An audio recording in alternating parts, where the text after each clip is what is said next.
dumating na ang panahon. Ito nga pala yung property ko, Tanggol. Dito natin bubuuin ang mga pangarap nyo. Panahon ng kanyang pag-ahon. Ito ang magiging opisina nyo. Tanggol, sukatin mo na yung buwan mo. Bagay na bagay ka dyan.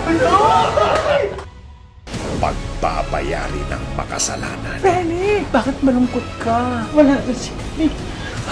Hindi mo man lang alam na umalis ang bayang bata! Irresponsibilidad ko rin si Camille! Pero wala na si Camille! Wala na rin ako natin! Wala na silbi buhay ko. Wala na.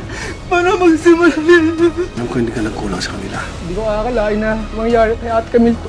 Malakas na kutob ko eh. Na hindi aksidente yung nangyari kay Camille. Sisingilin ang may atraso. Utusan ko ang mga tauhan natin para hanapin si Marites. Sa ganun, makausap ko siya. Nagtatanong daw kayo tungkol kay nanay. Ayoko mag-cross ang landas yung dalawa. And why is that? Ito na ang huling araw mo, Marites. Kapag napatay